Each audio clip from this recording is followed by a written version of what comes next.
नमस्कार, आप देख रहे हैं द न्यूज बर्ड और मैं हूं आपके साथ पूजा। खबरों पर जाने से पहले एक नजर डालते हैं टॉप हेडलाइंस पर। उदयपुर के निजी हॉस्पिटल में चेकअप करवा कर वापस लौट रहे बाइक सवार मां बेटे को पीछे से बाइक ने मारी टक्कर, घायल मां के इलाज के दौरान हुई मौत। राष्ट्रीय स्वयंसेवक संघ के सरसंघचालक डॉक्टर मोहन भागवत गुरुवार को उदयपुर पहुंचे। रेलवे स्टेशन पर संघ के पदाधिकारियों ने भागवत की अगुवानी की। मालदास स्ट्रीट में खरीदारी कर रही एनआरआई महिला से दो महिलाएं 46,000 रुपए और $1,500 ले भागी। पुलिस ने मामला दर्ज कर जांच शुरू की।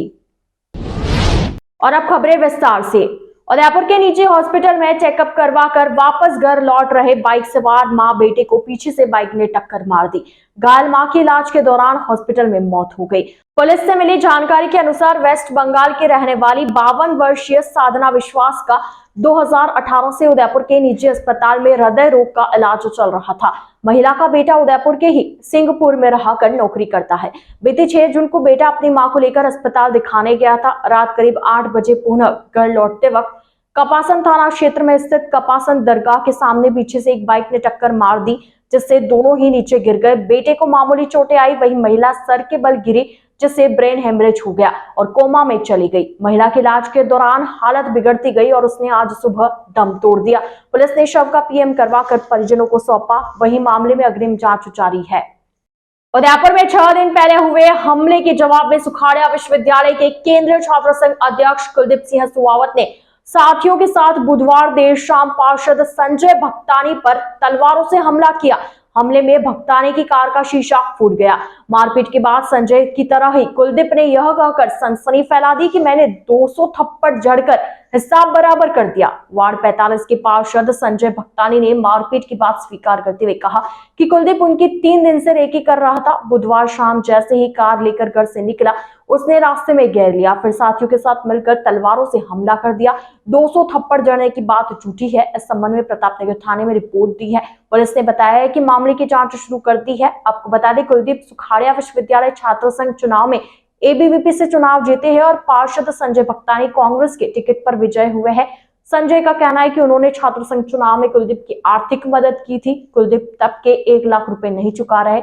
दूसरी ओर कुलदीप का कहना है कि चुनाव में सभी साथियों ने मर्जी से खर्च किया था।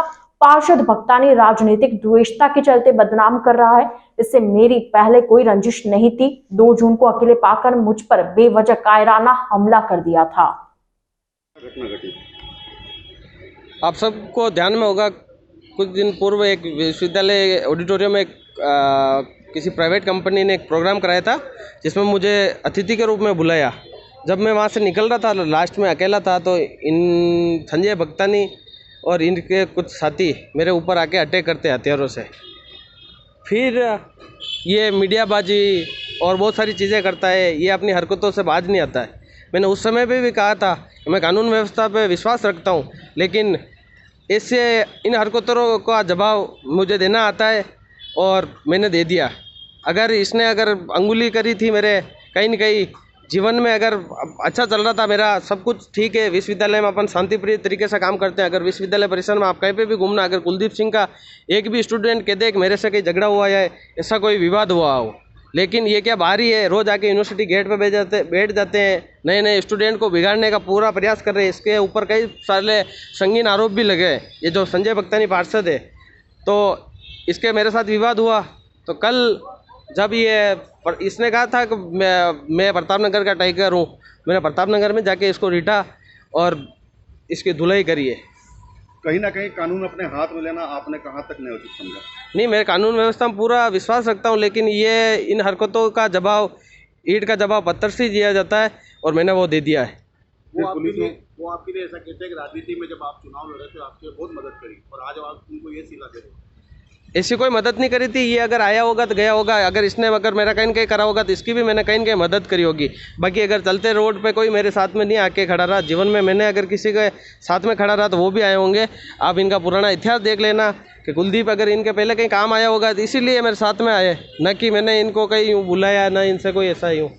कहीं ना कहीं राजनीति के मामले में भी आपसे सीनियर है, उम्र में भी आपसे सीनियर है, तो आपने सीनियर जूनियर का लिहाज भूल के उनके ऊपर अटैक किया? नहीं, लेकिन इनको भी ध्यान होना चाहिए कि आप कॉलेज स्टूडेंट पॉलिटिक्स में क्या कर रहे हो। आप अगर एक आपको कोई जिम्मेदारी है तो आप उसके अंदर रहो, यूनिवर्सिटी गेट पे आप आके बैठ जाते हो। आप स्टूडेंट के बीच में क्या करना, आप छात्र संघ अध्यक्ष से अगर आप लड़ोगे, आपको ये पता ही नहीं है। छात्र संघ अध्यक्ष होते हैं स्टूडेंट की सेवा करने के लिए, लेकिन इनको पता है स्टूडेंट से भिड़ेंगे तो स्टूडेंट रिटर्न देने में विश्वास करता है।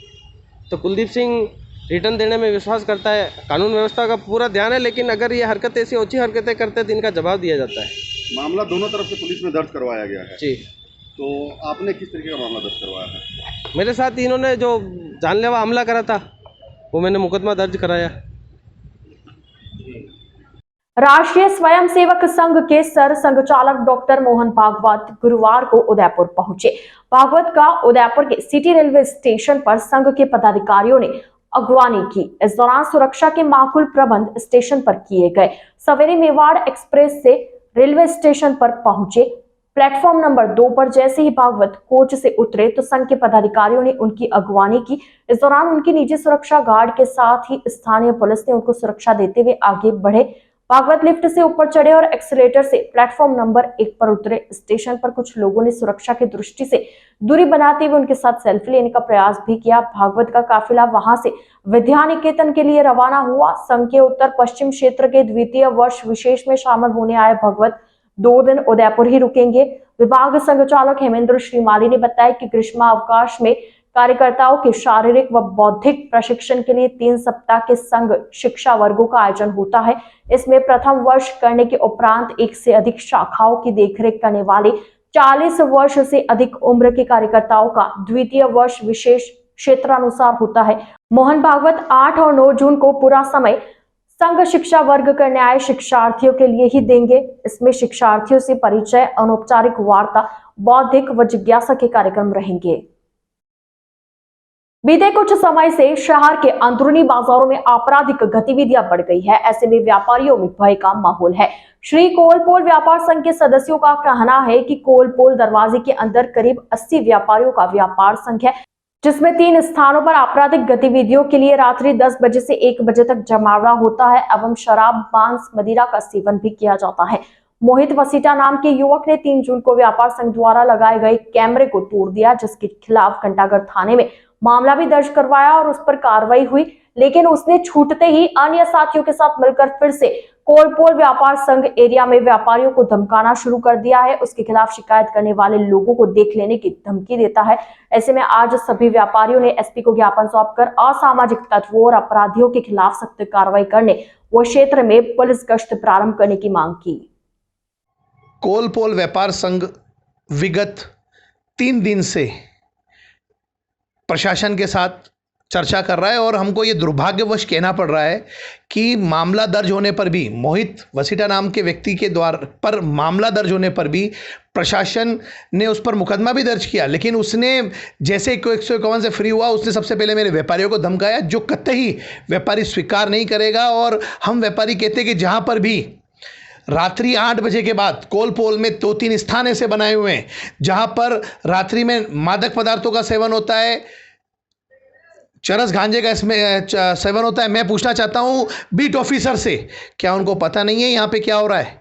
अगर उनको पता नहीं है तो वो व्यापारियों को इस बात का दबाव बनाते हैं कि आप बताओ, आप बयान दो। अरे हम तो बयान दे देंगे, आप क्या कर रहे हैं? आपको पता नहीं है कि क्या हो रहा है क्या नहीं हो रहा है? किसी भी कीमत पर व्यापारी को असुरक्षित नहीं होने देंगे। और अगर व्यापारी को प्रशासन सुरक्षा मुहैया नहीं करा पाएगा तो हम अपने दुकानों पर डंडे रखेंगे, जो जैसे समझेगा उसको समझाएंगे। ऐसा नहीं है कि हम व्यापारी को हाथ में चूड़ियाँ पहन के बैठे हैं। व्यापारी भयभीत होता है, उसके पीछे कारण होता है, क्योंकि यहाँ पे सब सोना चांदी के व्यापारी हैं, उनके पास कीमती जवाहरात होते हैं, कीमती सोना चांदी होती है, वो उससे भयभीत होता है। लेकिन जिस प्रकार से पुलिस प्रशासन, विशेषकर घंटाघर थाने की टीम सीआई साहब के कोऑपरेट करने के बाद, उनके कहने के बाद बार बार व्यापारी को कहा जा रहा है कि आप बयान दे। अरे मैं बोलता हूं, जब हमने आपको सीसीटीवी फुटेज उपलब्ध करा दिए और उसके बाद में उसकी गिरफ्तारी हो गई, उसके बाद अगर उसे धमकाया तो धमकाया कैसे? इसमें क्या पुलिस की कार्रवाई पर प्रश्न चिन्ह नहीं लगता है? और मैं तो बीट ऑफिसर की त्वरित प्रभाव से उसको निलंबन करने के आदरणीय एसपी साहब से आग्रह करूंगा। हम आज गए ज्ञापन देने और हमने इसकी मांग की कि ऐसे अधिकारी जो जनता की सुरक्षा नहीं मुहैया करा पा सकते करते हैं, वो हमारे पास आ जाए, हम सुरक्षा मुहैया करा देंगे। बहुत बहुत धन्यवाद। डॉक्टर जिनेंद्र शास्त्री, संरक्षक कोलपोल व्यापार संघ एवं भाजपा नेता। उदयपुर के धान मंडी थाना क्षेत्र में बीती शाम को 2 महिलाओं ने खरीदारी कर रही एक महिला का पर्स चुरा लिया। इसमें 46,000 रुपए और $1,500 थे। न्यू केशव नगर निवासी डॉक्टर मौसमी ने रिपोर्ट दर्ज करवाई कि वह अमेरिका में नौकरी करती है। कुछ दिन पहले ही घर लौटी थी। बुधवार शाम को खरीदारी करने के लिए मालदास स्ट्रीट पहुंची। वहां एक दुकान में कपड़े देख रही थी। उसका पर्स एक बैग में पास ही पड़ा था। इस दौरान दुकान पर 2 महिलाएं और 2 बच्चियां भी थी। खरीदारी के बाद रुपए निकालने के लिए बैग चेक किया तो पर्स अंदर नहीं था और पास में बैठी दोनों महिलाएं और बच्चियां भी गायब हो गई। आसपास तलाशी ली लेकिन कोई पता नहीं चला। पर्स में 46,000 रुपए और $1,500 थे। इस पर पीड़ित ने धानमंडी थाने पहुंचकर घटना की जानकारी दी। पुलिस ने मौका निरीक्षण कर आरोपी महिलाओं की तलाश शुरू कर दी। द न्यूज बर्ड के इस बुलेटिन में फिलहाल वक्त हो चला एक छोटे से ब्रेक का। ब्रेक के बाद जल्द हाजिर होंगे। आप बने रहिए द न्यूज बर्ड के साथ। भारत को पूर्णतः स्वच्छ एवं निर्मल देखना गांधी जी का सपना था। उनके सपने को साकार कर रहे हैं हमारे प्रधानमंत्री नरेंद्र मोदी। स्वच्छ भारत अभियान के माध्यम से और हमारे जोधपुर शहर में इस अभियान का नेतृत्व कर रही है नगर निगम जोधपुर दक्षिण महापौर वनिता सेठ। अब यह जिम्मेदारी हमारी है। हर नागरिक के छोटे से छोटे प्रयास की अमूल्य शक्ति से जोधपुर बन सकता है नंबर 1। स्वच्छ भारत की शुरुआत होती है स्वच्छ आंगन से। तो चलिए हमारे आंगन हमारे जोधपुर को पूर्णतः स्वच्छ बनाने का प्रयास करें।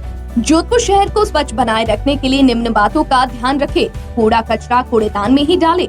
कूड़े के ढेर से भूमि, वायु और जल प्रदूषण होता है। हरा भरा परिवेश सुंदर दिखता है और प्रदूषण को कम करता है। हमारे आसपास गंदगी के नुकसान हमें ही है, इसलिए अपने आसपास साफ सफाई रखें। खुशहाल और स्वस्थ जीवन जिए। सार्वजनिक स्थानों पर गंदगी ना करें। आपको देखकर बच्चे भी सीखते हैं, इसलिए अगर आप स्वच्छता को महत्व देंगे तो बच्चे भी आपसे सीखेंगे। स्वच्छता सर्वेक्षण पोर्टल नगर निगम जोधपुर दक्षिण स्वच्छता एवं वातावरण की सुरक्षा हेतु प्रतिबद्ध है। स्वच्छता ऐप पर आप निम्न माध्यम से सिटीजन फीडबैक देकर जोधपुर को बना सकते हैं नंबर 1। अब जोधपुर को स्वच्छ बनाने का सपना है हर जोधपुर वासी का, क्योंकि हमारा शहर है हमारी पहचान। स्वच्छ जोधपुर सुरक्षित जोधपुर। नगर निगम जोधपुर दक्षिण द्वारा जनहित में जारी। हर चीज की इंस्पिरेशन ली। My most awaited day is finally here. Mister perfect से ज्यादा ना परफेक्ट पिक्चर्स का वेट था। कपड़े डिजाइनर, बालों में रेड रोजेस और मेकअप न्यूड, पर गहने माँ जैसे। चमक दादी की और अंदाज मेरी नानी का। इनके नूर का राज बचपन से जानना था। आसपास नहीं तो थोड़ा कुछ इन्हीं के जैसा लगना था, क्योंकि कुछ चीजें आज भी भरोसे से चलती है और अपनों की सलाह से ही तो हर दुल्हन सजी है। अशोक ज्वेल्स, गहने जो बने हैं अपनों से।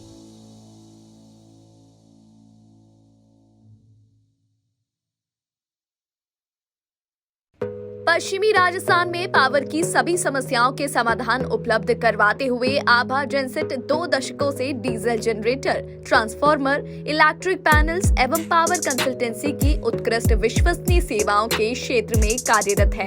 2000 से ज्यादा schools, hospital, factories, industry, petrol pump, complex, carnival में सफल इंस्टॉलेशन। आभा जेनसेट 2000 से ज्यादा संतुष्ट कस्टमर्स का परिवार है। साथ ही पश्चिमी राजस्थान का सबसे ज्यादा बिकने वाला जनरेटर आभा जनरेटर। वोकल के लिए लोकल बने। आज ही संपर्क करें 9414195017 पर या 9829063200 पर। जय श्री कृष्णा, जय श्री गुरु महाराज। आज के इस आधुनिक युग में पावर की सप्लाई एक महत्वपूर्ण चीज हो गई है। जमाना इन्वर्टर और बैटरी से हटके कंटिन्यूस पावर पे आ गया है। हमारा जो एक्सपीरियंस पिछले 20 सालों से रहा है और टोटल कंपनी के 30 सालों का जो जनरेटर का एक्सपीरियंस है, उसी को देखते हुए अब हमारे पास 2 kVA से लेकर 2500 kV तक के जनरेटर उपलब्ध हैं। किसी भी को साइलेंट जनरेटर की आवश्यकता हो, किसी तरह का पावर कट हो, कंटिन्यूस रेटिंग के लिए जनरेटर की रिक्वायरमेंट हो, तो आप हमसे संपर्क कर सकते हैं।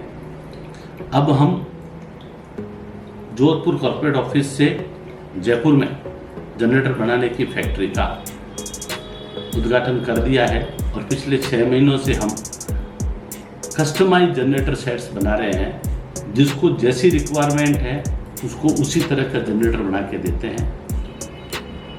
जो सहयोग पिछले 30 सालों से पश्चिमी राजस्थान का रहा है, उसी सहयोग के आधार पे हमने जनरेटर का कार्य मैन्युफैक्चरिंग का चालू किया है। हमारे पास सभी साइज के जनरेटर उपलब्ध है। उसके साथ कंट्रोल पैनल और सोलर का भी हम काम करते हैं। ट्रांसफार्मर, किसी भी तरह के पावर की आवश्यकता हो, आप हमसे संपर्क कर सकते हैं। जनरेटर के क्षेत्र में हमारे पास सभी तरह के साइज उपलब्ध है। हमारी कंपनी जो लीड डॉक्टर आभा बोरा कर रही है, हमारे पास ट्रेन इंजीनियरों की पूरी टीम है एवं उस टीम के साथ 30% का महिला रिजर्वेशन भी है और हर तरह की सेल्स और सर्विस हम प्रोवाइड कराते हैं। हम एस्कॉर्ट्स के ऑथराइज OEM हैं। आपको किसी भी तरह की रिक्वायरमेंट हो तो जरूर संपर्क करें। जोधपुर शहर में बेहतरीन चिकित्सा सुविधाओं से युक्त एवं मरीजों का विश्वास Daukiya hospital, a multi speciality centre. Chiranjeevi, RGH, CGHS, ECHS जैसी सरकारी योजनाओं के तहत निशुल्क ऑपरेशन व इलाज, हृदय रोग, स्त्री रोग, शिशु रोग, प्लास्टिक सर्जरी एवं दंत रोग, न्यूरोलॉजी एवं न्यूरो सर्जरी जैसे विशेष चिकित्सा सुविधाओं के लिए उपलब्ध है डाउकिया हॉस्पिटल। 24/7 आपातकालीन सुविधाएं, trauma centre, dialysis, cath lab, CT scan, ICU, CCU, NICU, यह सभी अब संभव है एक ही छत के नीचे। Daukiya hospital multi speciality centre, Pratapnagar toll office के सामने, सुरसागर रोड, प्रतापनगर, जोधपुर। अधिक जानकारी के लिए संपर्क करें 02912750 7340031491।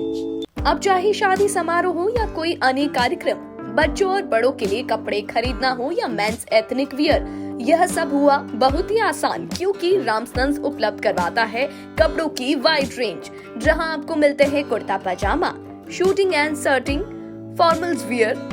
1995 से जोधपुर वासियों का एकमात्र विश्वास रामसंस। तो आज ही आइए रामसंस और दीजिए खुद को नई स्टाइल। रामसंस, चांसा तकिया रोड, जोधपुर।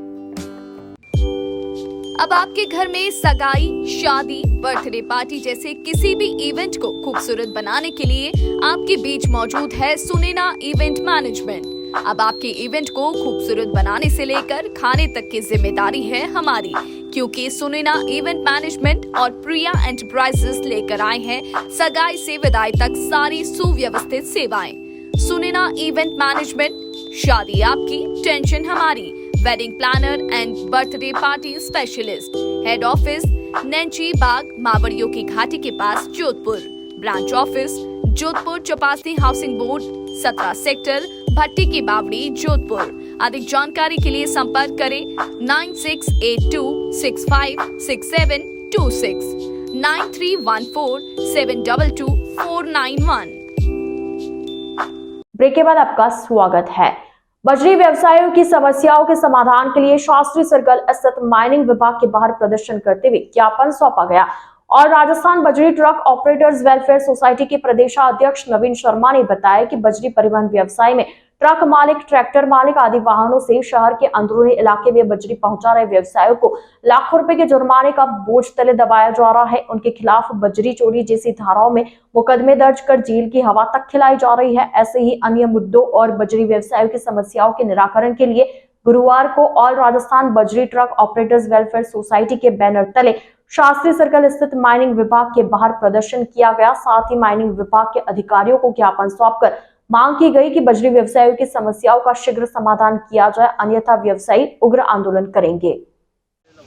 बिल्कुल शोर हुआ था कि क्या मामला था अभी और क्या सर मामला ऐसा था कि हमारी जो लीगल गाड़ियां हैं, जो रवानगी की गाड़ियों से जो माल ऑफलोड करके हमारे स्टॉकिस्ट हैं, हमारे ट्रक ऑपरेटर्स हैं, इनके द्वारा छोटी छोटी मात्रा में जो शहर के अंदर छोटी गाड़ियों के द्वारा, पिकअप के द्वारा, कॉमर्शियल ट्रैक्टरों के द्वारा जो बजरी सप्लाई की जा रही थी, उनको पकड़ करके उन पे अवैध की कार्रवाई करते उन पे लाखों रुपए के जुर्माने किए जा रहे थे। इसको लेकर के हमने आज डायरेक्टर साहब के नाम एक ज्ञापन दिया है।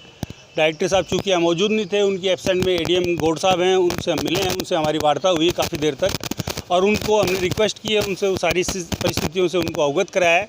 तो उन्होंने हमें आश्वासित किया है कि तुरंत ही अब जितने हमारे यहाँ डीलर्स हैं या जितने भी हमारे बजरी का व्यवसाय करने वाले हमारे ट्रक ऑपरेटर्स हैं, बिल्डिंग मटेरियल वाले हैं, उनको जल्दी ही यहाँ पे स्टॉकों की परमिशन दी जाएगी और उनके छोटे वाहनों से जो सप्लाई करते हैं शहर के अंदर, वो कम मात्रा में बजरी 2 टन, 5 टन, 10 टन, 15 टन जितनी भी मात्रा होती है, उनकी टीपियाँ जारी की जाएगी। तो आज बहुत बड़ा हमें आज ये समझो यहाँ के जो व्यापारी हैं, ट्रक ऑपरेटर्स हैं, इनके लिए एक बहुत बड़ा राहत का दिन रहा है ये। और डिपार्टमेंट ने जिस तरीके से हमें सहयोग किया है, हमने भी डिपार्टमेंट को आश्वस्त किया है कि निश्चित तौर पे हमारी संस्था ऑल राजस्थान बजरी ट्रक ऑपरेटर वेलफेयर सोसाइटी, हमारे सदस्य यहाँ के जो लोग हैं और हमारे यहाँ के जो पदाधिकारी हैं, हम सदैव डिपार्टमेंट के साथ अवैध के खिलाफ कार्रवाई में हम साथ हैं और हम उनका पूरा सहयोग करेंगे। अवैध कार्रवाइयों, अवैध जो बजरी की माइनिंग का काम कर रहे हैं, परिवहन का कार्य कर रहे हैं, उन पे कार्रवाई में हम उनका सहयोग करेंगे। लेकिन लीगल हमारे जो बजरी ऑपरेटर्स हैं, बजरी व्यवसायी हैं, उन्होंने आज पूरा आश्वस्त किया है कि उनका किसी प्रकार का अरेस्टमेंट नहीं होगा, सभी को स्टॉक्स की परमिशन दी जाएगी, टीपियाँ जारी की जाएगी। तो आज बहुत बड़ा सुकून का दिन रहा है। हम किसी हद तक, जब तक अब ये इन्होंने कहा है कि ये आदेश आज कल में निकल जाएंगे, तो हम उम्मीद करते हैं कि एक बहुत बड़ा सुकून भरा फैसला होगा इस डिपार्टमेंट। मैं नवीन शर्मा हूँ, प्रदेश अध्यक्ष हूँ, ऑल राजस्थान बजरी truck operator welfare society. Kishanpole स्थित हवेली पर किन्नर समाज का महाकुंभ आयोजित हुआ। दरअसल हाल ही में किन्नर समाज की गादीपति कल्लीबाई किन्नर का निधन हो गया, जिस पर गुरुवार को गादीपति को श्रद्धांजलि देने के लिए देश भर के किन्नर उदयपुर के किशनपोल स्थित हवेली पर पहुंचे। कलेक्टर ताराचंद मीना की पहल पर सामाजिक न्याय एवं अधिकारिता विभाग के उपनिदेशक मानधाता सिंह और district welfare officer Hemant Kumar कार्यक्रम में पहुंचे और सरकारी योजनाओं से जुड़ने की अपील की। इस दौरान सम्मेलन में पहुंचने पर दोनों ही अधिकारियों का किन्नर समुदाय ने गर्मजोशी से स्वागत किया। जोधपुर की गादीपति सरोज किन्नर ने बताया कि उनके पास उदयपुर गादी का चार्ज है। उदयपुर गादीपति कल्लीबाई के निधन के 12 दिन बाद देश भर के किन्नरों का सम्मेलन आयोजित किया गया। इसमें बड़ी तादाद में देश के विभिन्न जगहों से किन्नर उदयपुर में एकत्रित हुए। इस दौरान किन्नर समुदाय की समस्याओं पर मंथन किया गया और अपनी मांगों को लेकर प्रशासन से बातचीत करने का निर्णय लिया। कल्लीबाई किन्नर की शिष्या पायल व भंवरीबाई किन्नर ने बताया कि नकली किन्नर बनकर कुछ लोग जादू टोना करते हैं, लोगों को गुमराह कर जेवर नकदी हड़प लेते हैं, जबकि ऐसे लोगों से उनका कोई वास्ता नहीं है। उन पर कार्रवाई करने और असली किन्नरों की समस्याओं का समाधान करने की मांग को लेकर प्रशासन से गुहार लगाई गई है, ताकि भविष्य में अनहोनी घटनाओं पर असली किन्नर समाज का नाम खराब न हो। उदयपुर से किशनपोल हवेली से गादीपति कल्लीबाई का स्वर्गवास हो गया। उनकी चेला में शिष्य बोल रही हूँ। पाइलबाई हवेली से किशनपोल निवासी और भंवरीबाई निवासी, दोनों शिष्य हैं। दोनों एक गुरु के 2 चेले हैं। हमारे फर्जी किन्नर बहुत आते हैं। शहरवासियों से यही निवेदन है, छानबीन के हमारा सुगुन दिया जाए और अर्जी फर्जी हो तो उनकी कार्रवाई आप खुद कराया जाए और हमारे को बुलाया जाए। और हम तो प्रशासन हमारी मदद करे, कलेक्टर साहब हमारी मदद करे, शहरवासी हमारे आम जनता हमारी मदद करे। मैं पाइलबाई किन्नर बोल रही हूँ उदयपुर से। शहरवासी कैसे पहचान करेंगे असली नकली? मोटरसाइकिल में आते फर्जी, कोई भी आते, हमारा कॉन्टेक्ट नंबर है, हमारा जगह जगह नंबर है हवेली से। हमारे बात प्रूफ देके, फोटो देके मेरा पाइलबाई किन्नर भंवरीबाई आयोजित महाकार्यक्रम के अंतर्गत सभी गुरुमाइयों का और सभी आगंतुक मेहमानों का मैं हार्दिक स्वागत करता हूं। विशेष करके उदयपुर मेवाड़ महेश्वराजी महाराज एकलिंगनाथ की धरती पर पधारे हुए इन सभी महानुभाव और मेहमानों का मैं हृदय तल से वंदन और अभिनंदन करता हूं।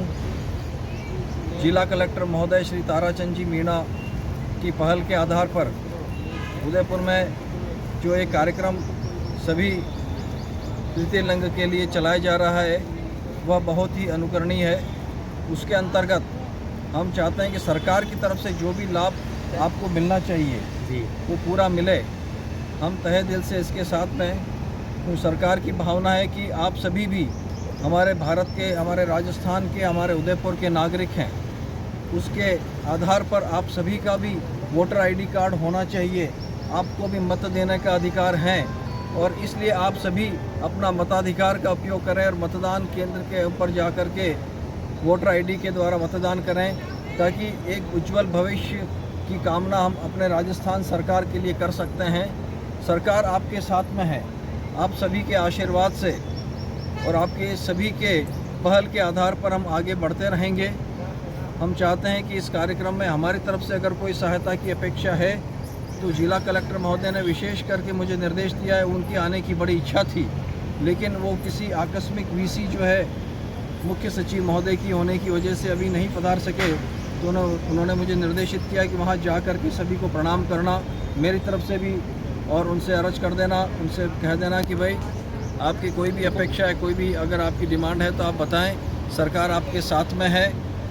और जो भी सरकार सहायता और अनुदान के रूप में और जो योजनाएं आपके लिए संचालित कर रही है, उसमें भी आप अपनी पूर्ण भागीदारी सुनिश्चित करें, तभी जाकर के ये दोनों तरफ से अपने संयुक्त रूप से आगे अभिवृद्धि हो सकेगी। धन्यवाद। जी एक मिनट रोल करें प्रकाश जी। जी जी मेरा नाम सरोज मासी किन्नर है। मैं जोधपुर से हूँ, गादीपति, और उदयपुर का ये लेन देन सारा मैं ही संभालती हूँ। ये पायल मासी है जो उदयपुर में रहते हैं, एक भंवरी मासी है, और ये मेरे मोलेरे में रहते रेखा मासी है। तो ये आज किन्नर आयोजित किया जाता है। कल ही बुआ का इंतकाल हो गया, 12 दिन हो गया उनके इंतकाल को। उनका इंतकाल हो गया तो इनके लिए सारे किन्नर समाज के लोग आए हैं, और किन्नरों ने एक उचित रखा है कि भाई इस शहर में परेशानी है तो इनके लिए दुआ करेंगे, इनके लिए सारा कुछ करेंगे। और कलेक्टर साहब भी आने का बोला, हम भी आएंगे, तुम्हारे से मिलेंगे जुलेंगे, तो इसलिए प्रोग्राम रखा है। और कोई समस्या आती है तो हम कलेक्टर साहब को सारी समस्या बताई, हमारे लोगों के साथ ऐसा ऐसा होता है। और शहर में आजकल क्या है कि इधर उधर के नकली किन्नर भी आ जाते हैं, तो किन्नरों की छवि खराब करते हैं, इसीलिए सारा ये प्रोग्राम रखा हमने। ऐसा बोल ये आती है कि किन्नर रहते हैं हवेलिया में, और हवेली में बाहर लोग पूछते नहीं है। हवेली वालों को बदनाम करने के लिए लड़के लोग कपड़े पहन लेते हैं, इधर बिलीचा में, ओमबन्ना में, इधर तितेड़ी में, इधर अंबारी में, इधर कौन सा गाँव है, रामपुरा में, इधर ये पूरे शहर में नकली किन्नरों की परेशानी होती है। बाइक लेके काफी सारे फर्जी किन्नर। हाँ, बाइक लेके नकली कपड़े, बाइक लेके फर्जी किन्नर इनका नाम से खाते कमाते हैं। संदेश देना चाहते हैं वो लोग। बांसवाड़ा जिले के बुगड़ा क्षेत्र में 31 मई को महिला की शादी हुई थी और शादी के 6 दिन बाद घर से लापता होने के बाद बुधवार दोपहर में पत्थर से बंधा हुआ शव कुएं में मिला।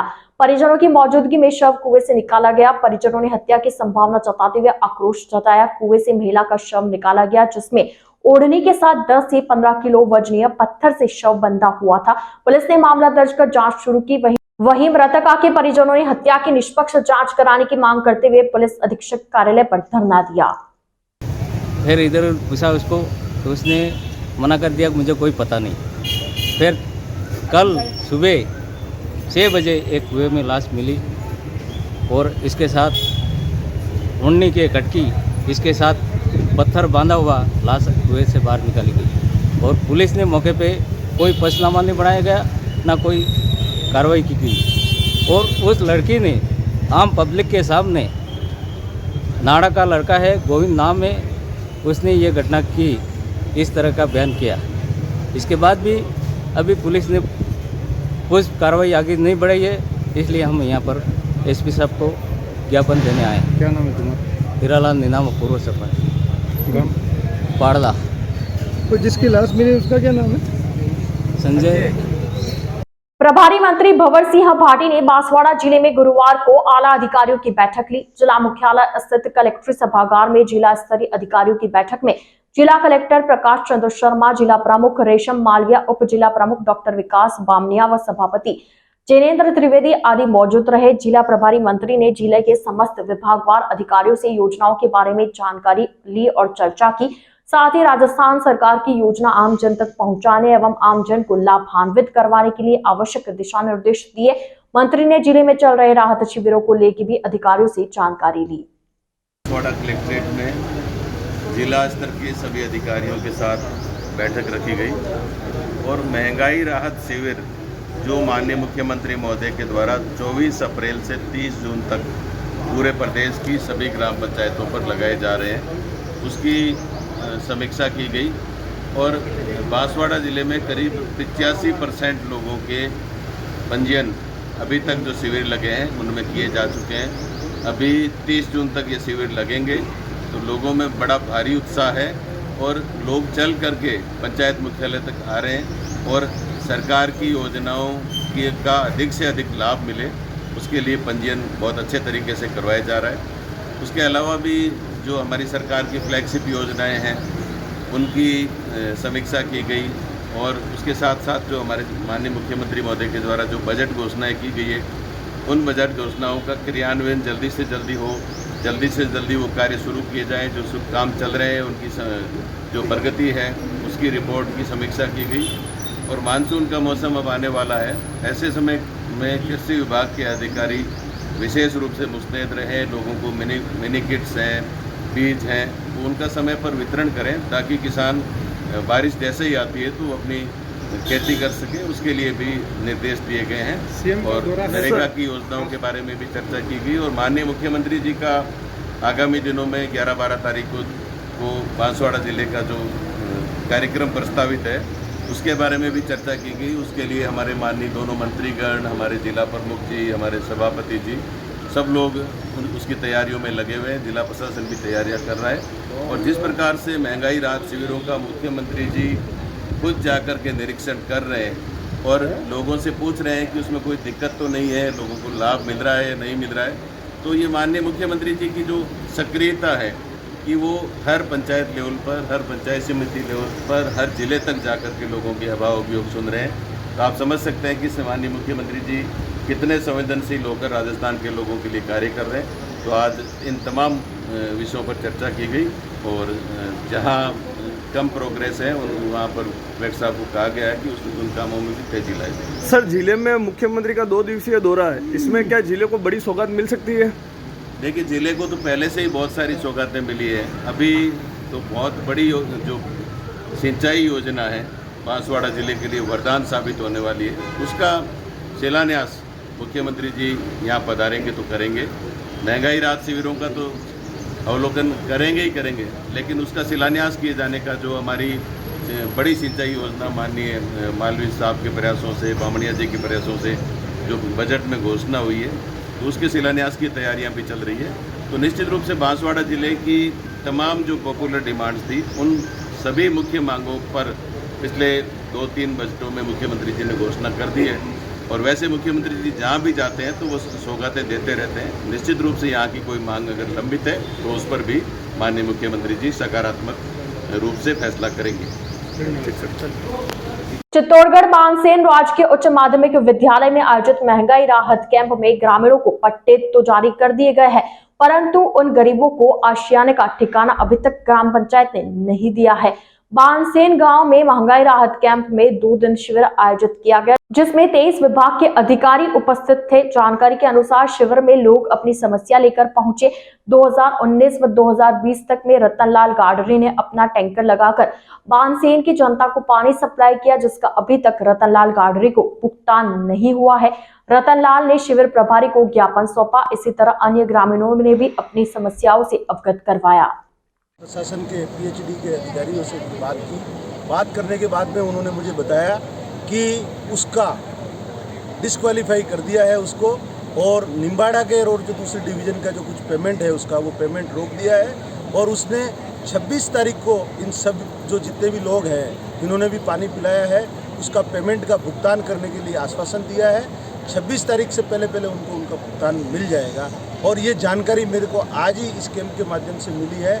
और भी जो कैंप के माध्यम से मुझे कुछ जो जानकारी मिली है, किसी लोगों की जो समस्याएं हैं उन सब समस्याओं का समाधान करने के लिए विभाग के जितने भी अधिकारी और कर्मचारी मैडम, एसडीएम मैडम से मैंने बात की है और उन सब समस्याओं का सुलझाना और निराकरण आज इस कैंप के माध्यम से करवाने का प्रयास हम लोग कर रहे हैं। जनता के आशियाने को उपलब्ध कराने के लिए कुछ जिम्मेदार लोगों ने जो गलतियाँ की है उसकी वजह से उन लोगों को पट्टा मिलने के बाद में भी उनको कब्जा नहीं मिल पाया, और पट्टे के अंतर्गत 2 साल में अगर वो निर्माण नहीं कराते तो वो पट्टा फिर निरस्त होता है, पर उनको कब्जा ही नहीं दिया गया। तो वो जो उनके पास गरीब जो परिवार हैं गाड़ी अलवार वाले परिवार, भाई रामेश्वर अभी मेरे से मिला था और उन सब लोगों के 9 लोगों ने अपने पट्टे बताए। मैंने एसडीएम मैडम से भी बात की है और वो ग्राम पंचायत का जो बिलानाम भूमि है उस पर प्रस्ताव बना के जो 1 बीघा के लगभग भूमि आवंटन करवा के उन लोगों को वहाँ पे काबिज करवाने का आश्वासन मैं नहीं देता। मैं उनको उस स्थान पे वहाँ पे स्थापित कराने का प्रयास करके अगले समय में जब भी मैं महीने भर बाद आऊँ तो उनको ज़मीन आवंटन होगी। योजनाएं मिल रही है उसका मुझे कुछ कहने की ज़रूरत नहीं है। बांससेन के लोग बहुत समझदार हैं। यहाँ पे पहले स्थायी कैंप लगा, लगभग 150 लोगों का पंजीयन यहाँ और बाकी है। 96% लोगों ने यहाँ का पंजीयन अपने आप खुद स्थायी कैंप के माध्यम से इन्होंने खड़े रह के करवाया है। मैं धन्यवाद देता हूँ बांससेन के हमारे कांग्रेस के कार्यकर्ताओं का और सारे भाई उमेश का, भाई उप सरपंच साहब लड्डा जी का, जिन्होंने प्रयास करके सब लोगों को बुला के उनका रजिस्ट्रेशन करवाया, जिनको इस सरकार की योजनाओं का अधिक से अधिक उनको फ़ायदा मिला और गरीब लोगों के चेहरे खिलखिले के आपने भी यहाँ देखा। कैंप के माध्यम से सब लोगों ने मुख्यमंत्री जी को धन्यवाद दिया, उनकी लंबी उम्र के लिए कामना की, जिससे उन लोगों को जिन योजनाओं के बारे में मैंने पहले भी आपको बताया है। योजनाएं तो ऐसी है कि जो पूरे विश्व में कहीं नहीं है।